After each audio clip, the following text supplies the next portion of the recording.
Bonjour à tous, merci de nous avoir rejoints pour assister à ce webinaire de présentation de la 9e édition de l'AMI BOAS.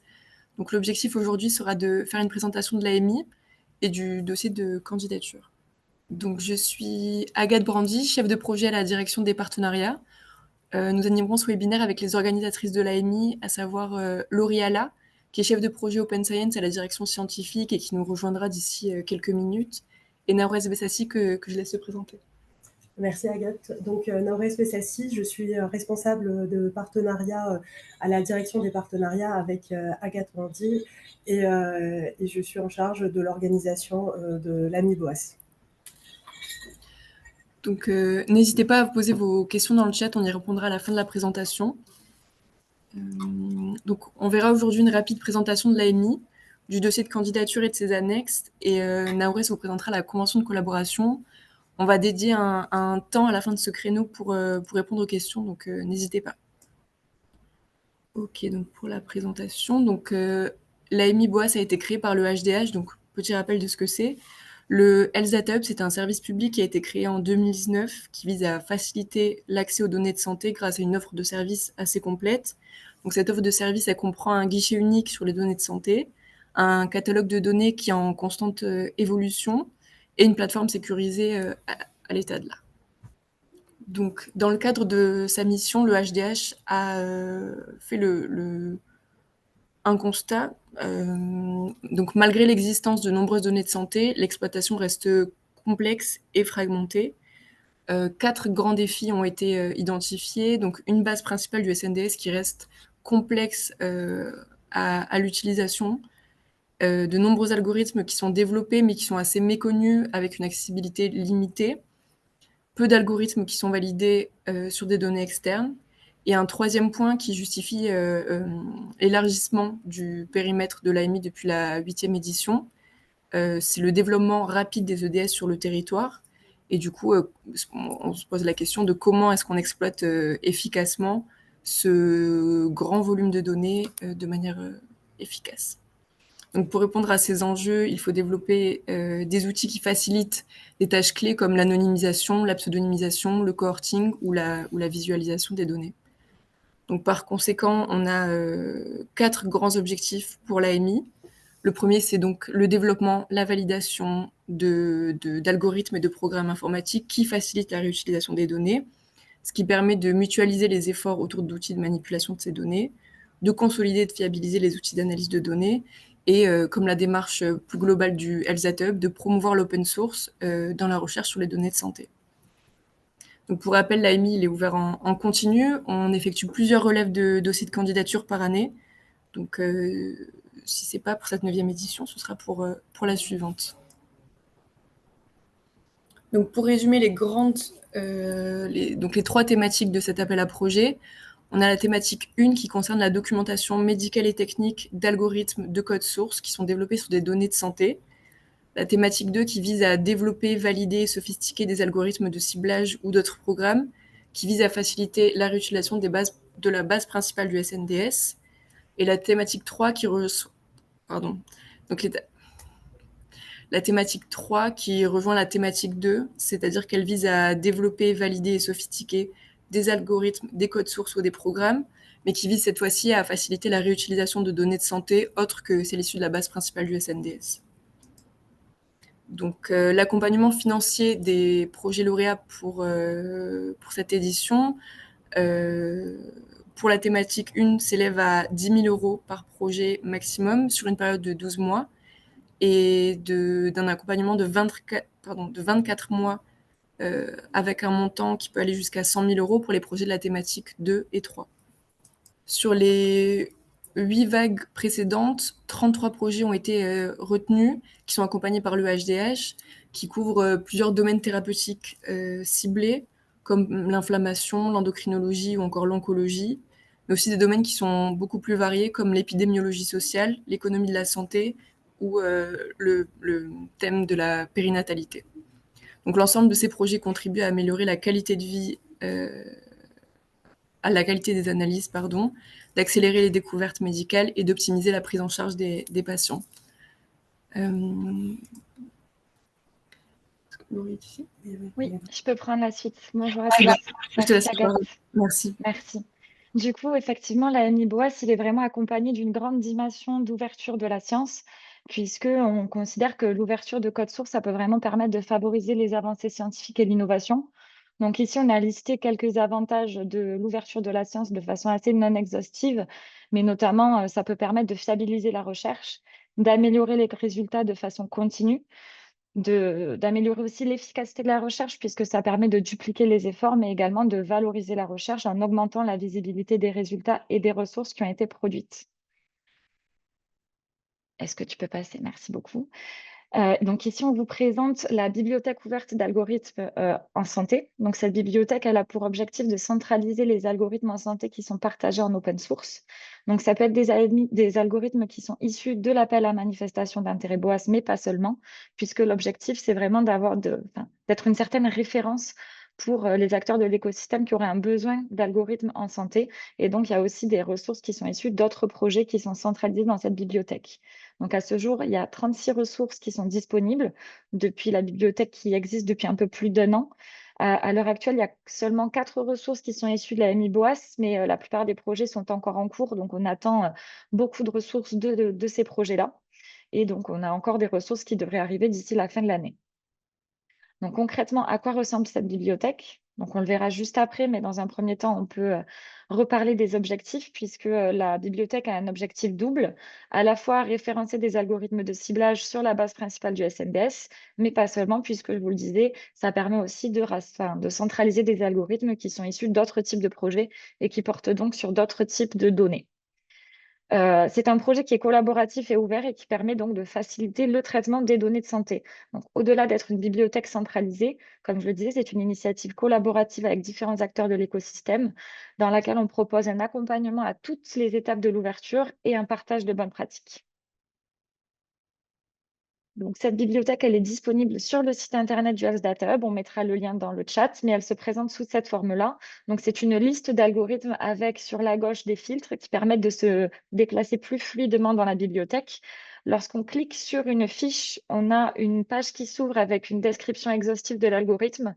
Donc, ça permet de vérifier que l'algorithme correspond aux besoins de l'utilisateur. Mais il y a notamment le lien vers le dépôt de l'algorithme sur une plateforme telle que GitLab. Donc, lorsqu'on clique sur le dépôt, on est redirigé vers la page GitLab. Donc là, dans le cas présent, c'est une ressource qui est ouverte sur le GitLab du HDH, mais à partir du moment où c'est une plateforme collaborative telle que GitLab ou GitHub, il n'y a aucun problème pour ouvrir sur la plateforme du porteur de projet.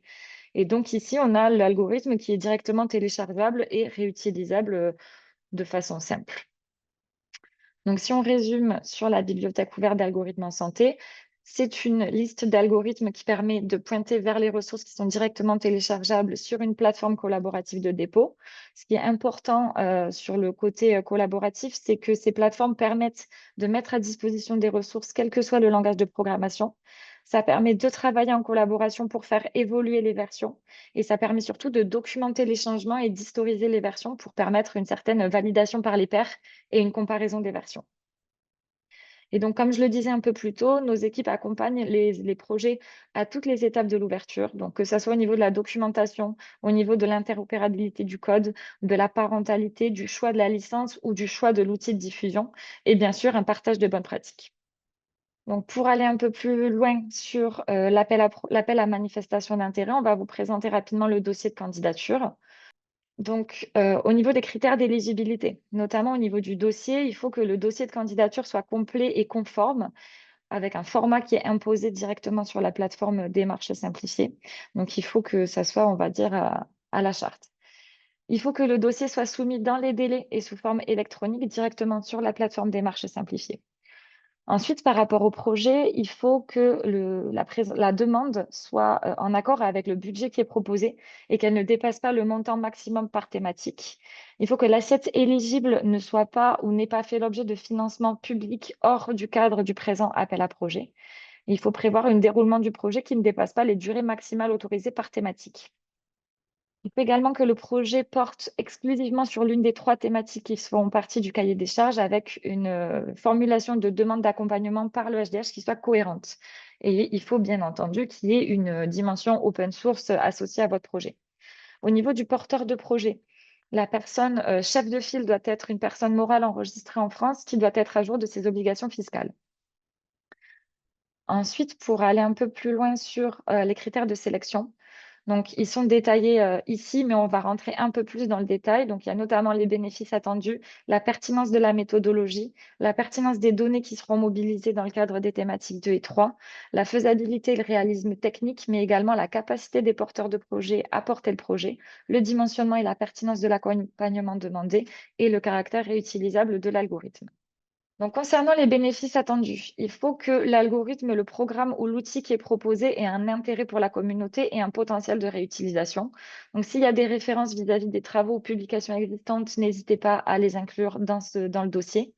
Et il faut que la problématique soit clairement définie avec la pathologie, la population ciblée et les traitements que vous envisagez sur les données.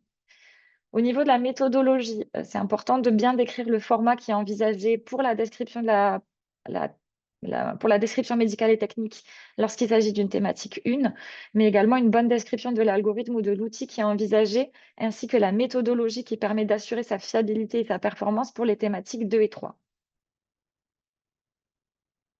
Concernant les thématiques 2 et 3, on va aussi être attentif à la pertinence des données mobilisées. Donc, si vous êtes dans cette thématique-là, ça va être important de décrire le périmètre des données qui est nécessaire pour développer l'algorithme. Donc, bien détailler aussi les données qui vont être requises pour la validation. Essayer de détailler la cohérence des besoins avec l'ambition du projet et de bien décrire les démarches en cours pour l'accès aux données, si elles ont été initiées, ou les démarches qui seront initiées pour accéder aux données. C'est important également de bien décrire les approches pour réaliser l'appariement si c'est nécessaire et également les limites et les enjeux que vous aurez identifiés. Concernant la faisabilité et le réalisme technique, c'est important de détailler et d'avoir une vision claire et jalonnée du projet qui soit également en accord avec les thématiques. C'est important d'avoir une description détaillée de l'approche méthodologique, on le disait, le réalisme du budget en adéquation avec les jalons et également les principaux postes de dépenses, mais aussi les risques qui soient maîtrisés et anticipés. Concernant le porteur de projet, on va être attentif au fait que le porteur de projet est mature vis-à-vis du projet et qu'il a une certaine capacité à porter le projet. Donc, notamment vis-à-vis de l'expérience et de l'implication de l'équipe projet, de l'adéquation de l'équipe avec l'ambition du projet. Donc, n'hésitez pas également à renseigner si les premiers résultats sont déjà disponibles, ce qui permet d'attester un petit peu de la crédibilité du projet et de l'avancement. Et bien entendu, il faut bien détailler si vous avez une bonne compréhension et de l'avancement des démarches réglementaires pour les thématiques de E3 en ce qui concerne l'accès aux données. Concernant le dimensionnement et la pertinence de l'accompagnement, donc on va être attentif à évidemment la pertinence de l'accompagnement et le financement auprès du HDH, donc que ça soit cohérent avec l'ambition du projet, et notamment préciser la plateforme utilisée pour les thématiques de E3. Et enfin, dernier critère d'évaluation, comme je le disais, le critère de réutilisation de l'algorithme, puisque c'est important que les ressources qui sont développées ou validées dans le cadre des projets ou documentées aient un enjeu de santé publique qui sont associés avec des pathologies ayant un problème majeur, enfin, qui sont d'intérêt majeur pour la communauté, avec un enjeu opérationnel pour la réutilisation. Donc, on sera vraiment attentif à si le porteur de projet pratique déjà la science ouverte et si ce n'est pas le cas, qu'il soit en accord avec les principes et les valeurs de la science ouverte. Voilà. Et pour la suite, je laisse une dernière slide pour l'appel à manifestation d'intérêt, la vague numéro 9 qui est disponible sur Démarche Simplifiée. Donc, on mettra également le lien dans le chat pour que vous ayez accès directement. Et pour la suite, je laisse la parole à Naurès. Merci Laurie. Pour déposer votre dossier de candidature, vous aurez besoin de remplir certaines annexes que vous allez trouver directement sur Démarche Simplifiée. Et on commence justement par l'annexe financière. Et donc, comme vous le savez, dans le cadre de cette AMI, il y a un accompagnement financier et ce financement provient de fonds publics. Donc, il est donc régi par un règlement financier que vous trouvez le lien aussi dans le chat. Ce règlement financier a 4 principes. Donc, le premier, c'est le taux de financement qui est déterminé en conformité avec la réglementation européenne relative aux aides d'État. Donc, on pratique une analyse d'éligibilité et avant la signature de la convention de collaboration avec les projets lauréats. Et ce taux de financement peut monter jusqu'à 100%. On a aussi un principe d'échéancier, c'est-à-dire que le financement il est versé en en plusieurs fois selon le montant. Et il faut que ces échéances soient en cohérence avec le calendrier des travaux du projet. On pratique aussi une rétention qui est de 20% pour chaque versement. Et la somme de ces rétentions, elle est versée au dernier versement. Il y a aussi un principe de justificatif, c'est-à-dire que les dépenses du projet doivent être justifiées par le partenaire signataire de la convention de collaboration. On va voir par la suite les types de justificatifs qu'on peut demander. Donc, les types de coûts admissibles. On a deux types de coûts. On a des coûts directs et des coûts indirects. Dans les coûts directs, on a les dépenses de personnel, donc c'est les salaires qui incluent les taxes sur les salaires, primes, charges sociales, etc. Et on a les autres coûts directs, donc qui peuvent être, par exemple, des prestations sur des validations d'algorithmes, sur des frais d'accès à des données, ou bien des frais de publication, déplacement, etc. Donc, en gros, c'est des charges qui sont directement liées au projet. Et dans les coûts indirects, c'est des coûts qui ne peuvent pas être liés directement au projet. Et donc, il s'agit de dépenses administratives, de personnel. Donc, concrètement, c'est des frais de gestion. Et le HDH, il se réserve le droit d'appliquer un taux forfaitaire à ces frais. Donc, on passe à l'annexe financière. Je vais vous montrer à quoi ça ressemble concrètement. Je vais partager mon écran. Est-ce que vous le voyez? Oui. Parce que tu peux zoomer. Ouais, je vais zoomer un petit peu. Est-ce que c'est clair? Okay. Donc, cette annexe, elle se présente sous forme de fichier Excel avec plusieurs onglets. Le premier onglet, c'est la fiche identité, donc c'est assez intuitif, c'est juste le nom de projet, le programme affilié et l'organisme et sa structure juridique. Le deuxième onglet, c'est vraiment la vue d'ensemble de l'ingénierie financière. C'est pas nécessaire de modifier parce qu'en fait, ça se remplit automatiquement selon des formules. Donc, on passe directement au troisième onglet, les onglets suivants qui sont sur les étapes. On zoome un peu plus. C'est bon? C'est clair. OK, super. Donc, par exemple, là, sur les étapes, une première étape, généralement, c'est une étape qui peut être sur les démarches réglementaires et la préparation des données. Donc, sur les types de dépenses, on va avoir des frais de personnel. Par exemple, vous aurez besoin d'un profil d'ingénieur de recherche. Cet ingénieur de recherche, il va être mobilisé sur des activités qui sont attachées donc, à cette étape-là. Donc, il est nécessaire de décrire l'activité financée qui doit être bien sûr en cohérence avec les activités du projet en question. On peut aussi avoir besoin d'un statisticien, par exemple, et pareil, on décrit les activités qui vont être amenées à être financées. Pour chaque profil financé, il y a un TJM et nombre de jours qui est nécessaire à la réalisation de cette activité. Et le montant théorique, comme vous voyez ici, est calculé directement par une formule. Donc, il y a aussi des frais de gestion qui seront appliqués par un pourcentage par rapport aux frais de personnel. Et en termes, comme on a vu tout à l'heure, il y a aussi des autres coûts directs. Et ces coûts, donc la validation, la publication, frais de déplacement, etc. Pour chaque ligne de budget, donc, on aura besoin de justificatifs. Ces justificatifs vous seront demandés en amont du versement. Par exemple, pour les frais de personnel, nous aurons besoin de fiches de poste ou lettres de mission, par exemple, et contrat de travail anonymisé ou bulletin de paie anonymisé. Pour les frais de gestion, nous aurons besoin d'attestations de comptables détaillées et tamponnées par le service référent qui permet de justifier le pourcentage des coûts indirects. Pour les autres coûts directs, nous avons besoin de devis Et pour les publications et les frais de déplacement, on sait que c'est des dépenses qui peuvent être lointaines dans le temps. Donc, c'est juste des estimations qui seront basées sur les prix du marché.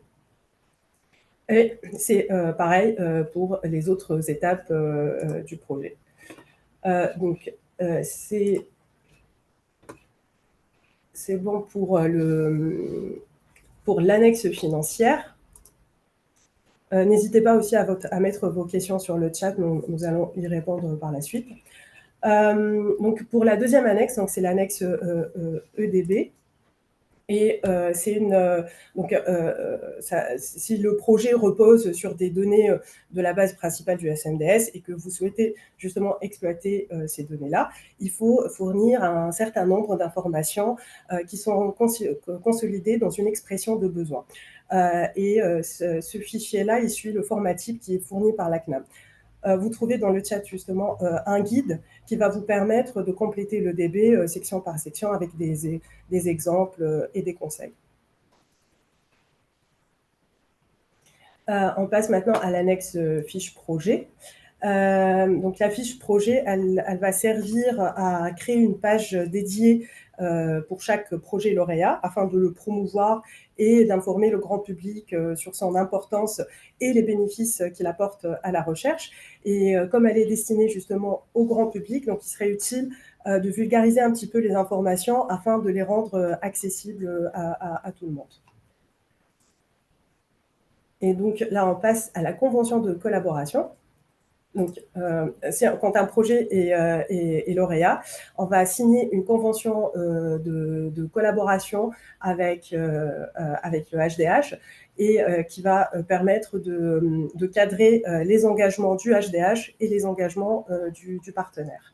Là, on précise que si vous demandez l'utilisation de la plateforme, la plateforme, elle va avoir un contrat à part qui sera établi par la suite.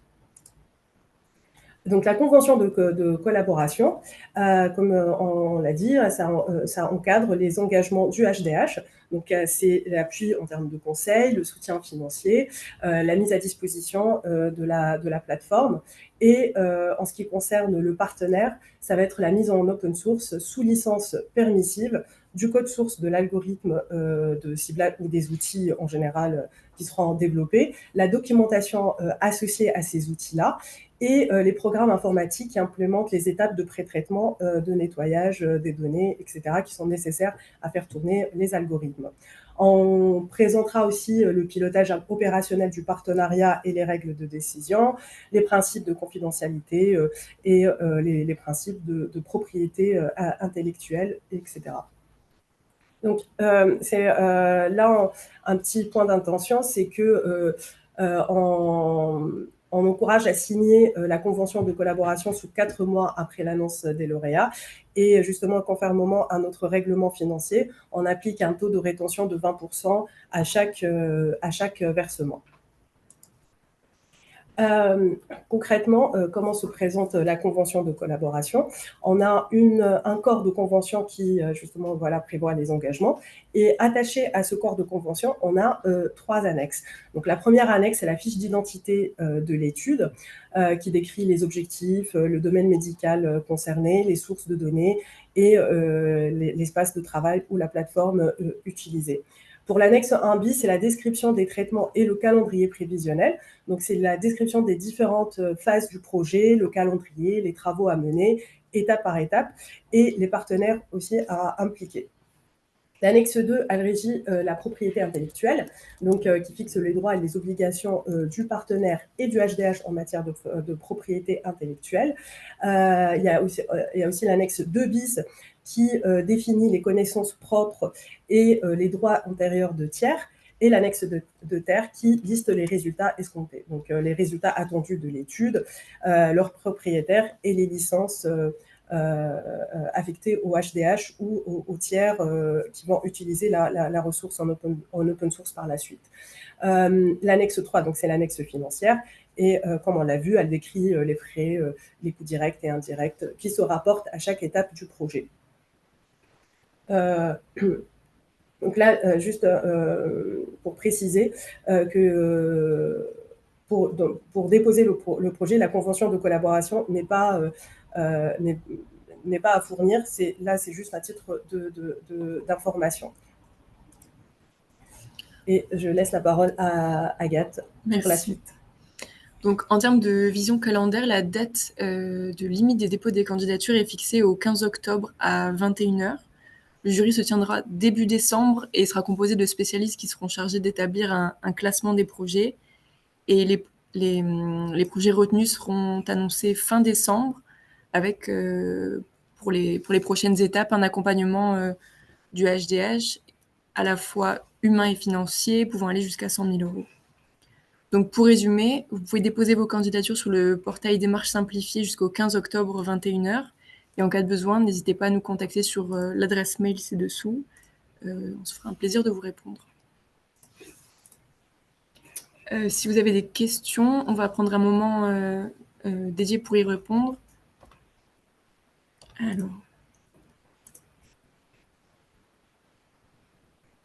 Alors, je prends la première question. Donc, cet ami est-il éligible à des co-financements si on envisage un montant total supérieur à 100 000 €? Oui, mais il faut faire attention qu'en fait, on n'aura pas de double financement sur les mêmes activités et travaux. Donc, il faut juste être vigilant par rapport au double financement. Le projet peut-il se baser sur la plateforme des données en cancérologie qui contient donc des données sur le SNDS? C'est-à-dire se baser, le travail, c'est en fait l'utilisation de la plateforme technologique du HDH n'est pas un prérequis pour déposer. Donc, je ne sais pas si j'ai répondu. Contient donc des données. Oui, en fait, vous pouvez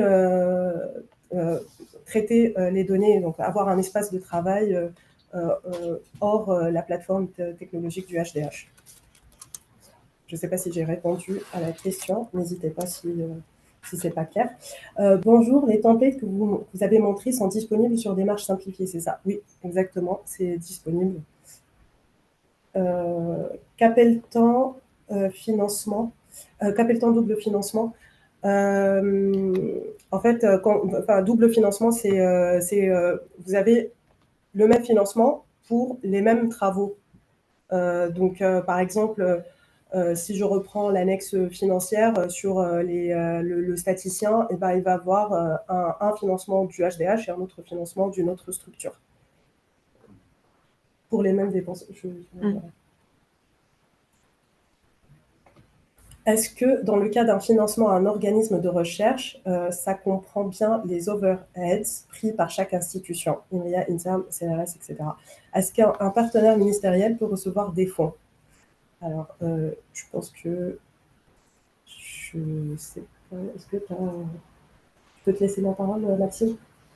Pardon, je ne sais pas si vous m'entendez bien, à distance, je me rapproche. Je ne suis pas sûr de comprendre la première partie de la question.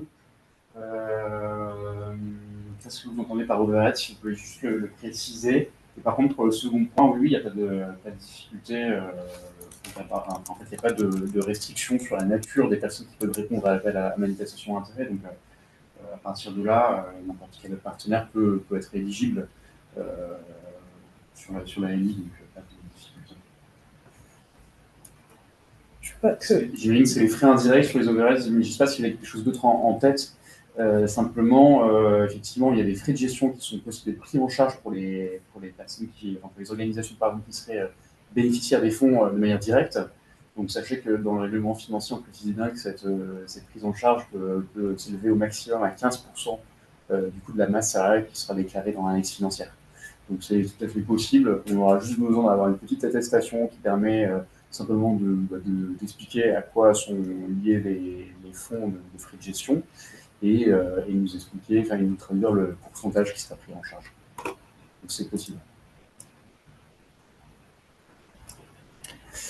Alors, tu vas prendre la suite. Ouais, donc, est-ce qu'il faut une lettre d'intention pour chaque institution partenaire du projet? Oui, il faut une lettre d'intention, oui. pour chaque. En fait, si En fait, alors, je me permets juste de compléter, effectivement, dans le dossier de candidature, vous avez la possibilité de pouvoir indiquer un certain nombre d'informations. Et c'est vrai que la lettre d'intention, si vous en avez, c'est toujours un vrai plus. Donc on est très. Enfin, voilà, comment dire, ça permettra en tout cas au jury de mieux pouvoir analyser votre dossier de candidature. Donc effectivement, c'est un plus. Après, c'est pas forcément obligatoire. Il faut simplement qu'on puisse s'assurer que chaque équipe de recherche a bien finalement communiqué auprès de son organisation, que l'ensemble, on va dire, des participants qui seront après associés au projet sont bien prévenus. Parfois, il est vrai que dans certaines grosses organisations, on a besoin d'avoir un petit temps complémentaire au moment du conventionnement pour aller identifier les bons interlocuteurs. Si vous le faites par avance, notamment de la conventionnement, ça me permet d'un petit peu plus gagner du temps, je dirais, et ça renforce, disons, la qualité aussi de votre dossier. Donc c'est un plus, mais ce n'est pas un prérequis ou une obligation à l'éligibilité de votre projet. Ok. C'était pour vous la dire. Y a-t-il des démarches supplémentaires à faire en parallèle du dossier Amiboise si on utilise uniquement la base du SNDS avec des données anonymes?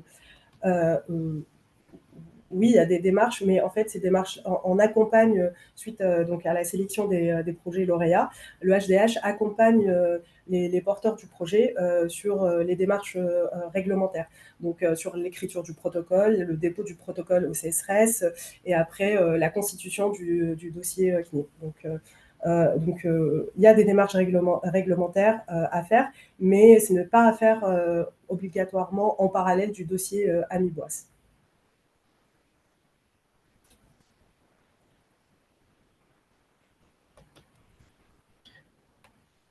Bonjour, est-ce qu'il y a des spécificités pour des projets qui visent à développer des algos pour les EDS? Non, il y a pas. On a les mêmes critères de sélection pour les deux thématiques. Je ne sais pas ce que vous entendez exactement par spécificité, mais c'est les mêmes critères en tout cas qui s'appliquent aux deux thématiques. Donc que ce soit thématique SNDS ou thématique autre base, y compris justement les EDS.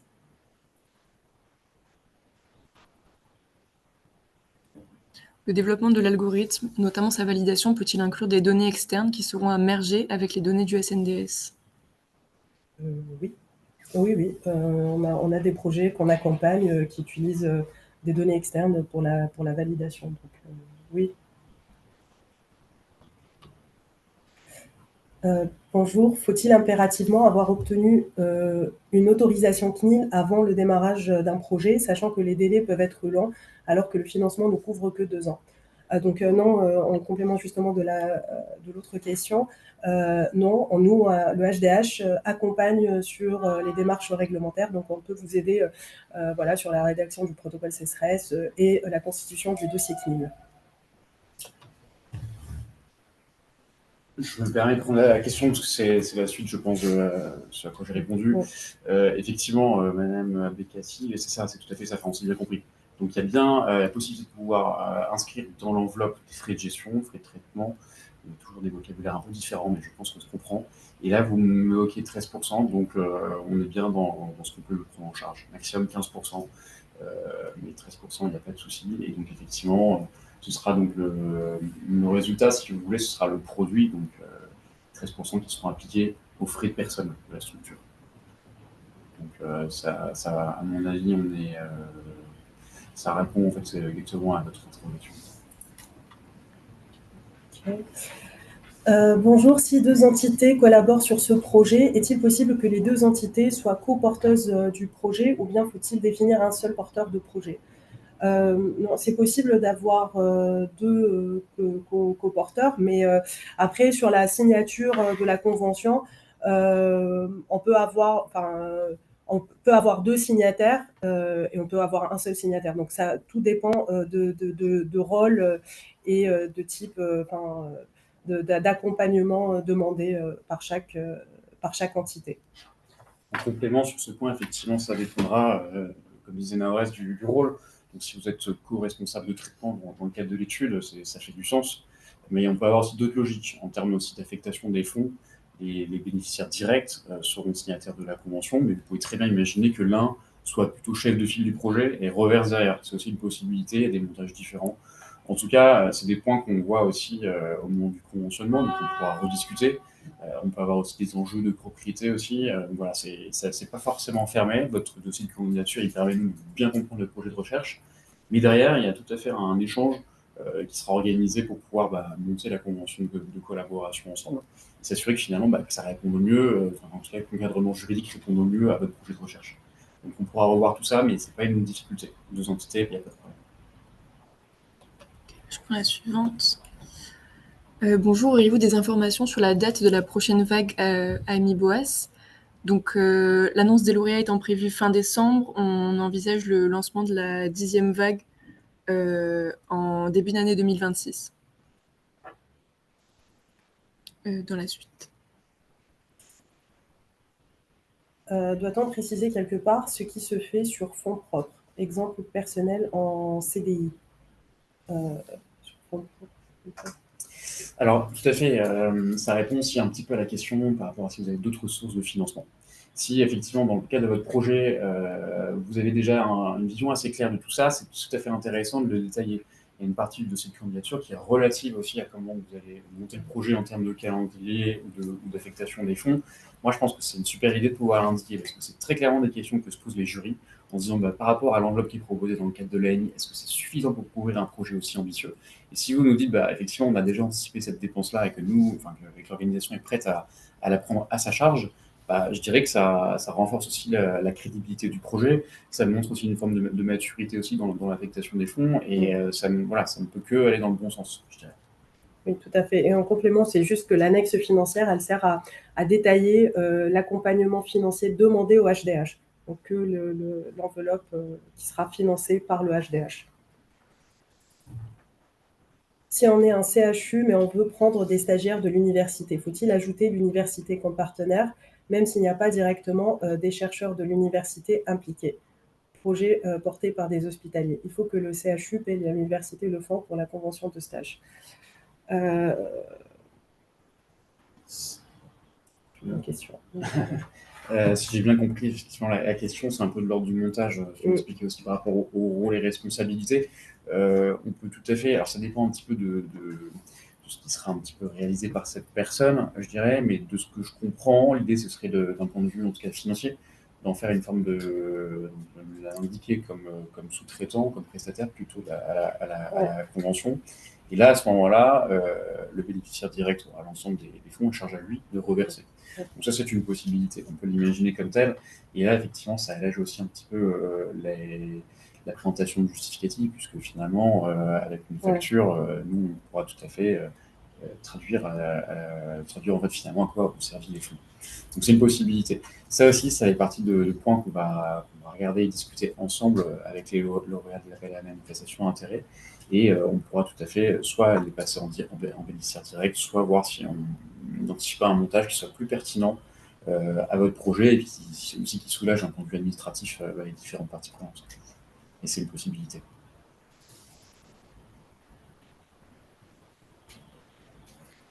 Combien y aura-t-il de lauréats? On n'a pas de nombre de lauréats prédéfinis, tout va dépendre. La vague précédente, on a eu 8. La vague d'avant, il y avait 3, je pense, ou 4. Donc, tout va dépendre des dossiers éligibles et des dossiers sélectionnés. Par quel moyen pourrait-on accéder à l'enregistrement de cette conférence? Le replay va vous être envoyé par mail dans une semaine.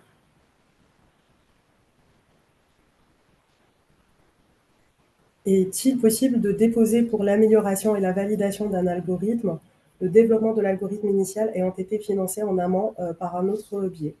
Oui, complètement. Ça rentre dans les thématiques. Donc, ça dépend que cet algorithme va être utilisé sur la base principale du SNDS, c'est la thématique 2, ou sur une autre base, c'est la thématique 3. Les frais de gestion que vous avez mentionnés sont-ils destinés au HDH ou à l'établissement porteur? C'est l'établissement porteur qui demande l'accompagnement et qui va avoir les frais de personnel. Ouais, pardon si peut-être que ma réponse pouvait porter à confusion, mais ce que j'entends bien, c'est l'ensemble des coûts qui peuvent être supportés par l'organisation qui est bénéficiaire des fonds. Donc, si vous mettez à disposition, j'en sais rien, un data scientist pour travailler sur des activités dans le cadre de ce projet de recherche, on pourrait imaginer contribuer aussi aux frais de gestion. Donc ça peut, je sais pas, c'est de manière un peu plus triviale, l'électricité, l'ordinateur, les frais administratifs qui sont autour, enfin, ce genre de choses, quoi. Donc c'est bien à destination du bénéficiaire. On ne parlait pas de nous, mais bien de ceux qui profiteront du fonds. Alors, j'ai des difficultés pour remplir le document ODB SNDS. Y a-t-il un contact direct pour m'aider? Y a-t-il des données qui seront connues après sélection du projet? Que faire pour que le dossier soit complet? Je peux vous inviter à nous envoyer un mail sur l'adresse Annie Boisse et avec les questions détaillées, et nous allons remonter vos questions à nos experts en interne, et on va vous répondre dans le meilleur des délais. Dans le cadre d'une utilisation de la plateforme du HDH, le personnel a-t-il besoin des formations SNIRAM pour le traitement des données?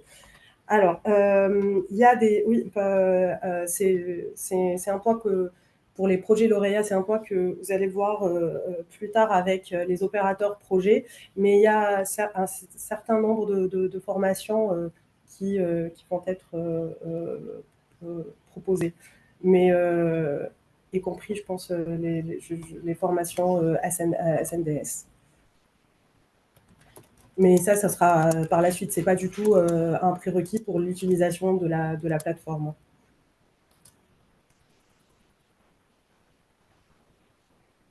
Je vois qu'il n'y a plus de questions, j'en profite. Il y en a d'autres, mais j'en profite effectivement. J'avais pour le petit point de confusion que je préfère éclaircir. J'étais resté sur frais de gestion et pas overhead, mais effectivement, ce n'est pas des overhead dans le sens où ce n'est pas nous, en tant qu'hébergeurs, par exemple, via la plateforme, qui ponctionnons une partie du financement. C'est bien, les frais de gestion que j'évoquais sont bien à destination du bénéficiaire. Les formations sont payantes et donc à budgétiser. C'est-à-dire les formations. J'imagine que c'est les formations qui sont liées donc à l'usage à la manipulation des données et aussi de la base principale du SNDS. Il y a en fait des cas où effectivement on a déjà budgétisé et pris en charge cette formation. Donc c'est tout à fait possible. Après, ça dépend un petit peu peut-être de l'équipe qui va être mobilisée et son niveau de proximité, je dirais, avec ces informations, ces données. Peut-être Laurie, tu veux compléter, je crois. Je voulais juste préciser que les formations qui sont disponibles dans le catalogue HDH sont gratuites. Donc, il y a aussi des bases de données synthétiques sur le SNDS qui sont ouvertes, là, qui ont été ouvertes cette semaine avec des exercices, des tutos. Il y a quand même pas mal de ressources qui sont accessibles gratuitement. Donc, mais si vous identifiez des formations qui sont payantes, vous pouvez tout à fait les budgétiser dans l'annexe financière, je pense. Ce sera toujours la même logique en fait. L'idée, c'est après de pouvoir aussi nous expliquer en quoi elles vont servir le projet, en quoi elles vont pouvoir permettre d'aller au bout des activités qui sont identifiées.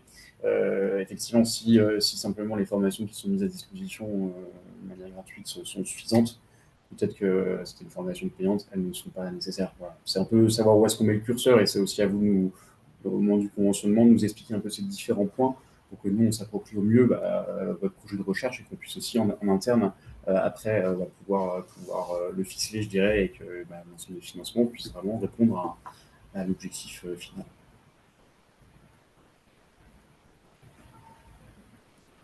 Ok. En tout cas, n'hésitez pas, si vous avez d'autres questions, à nous adresser sur la boîte mail de Boisse.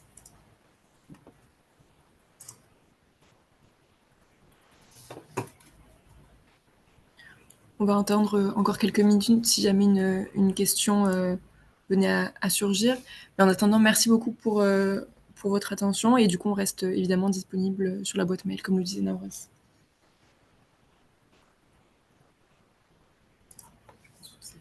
Oui.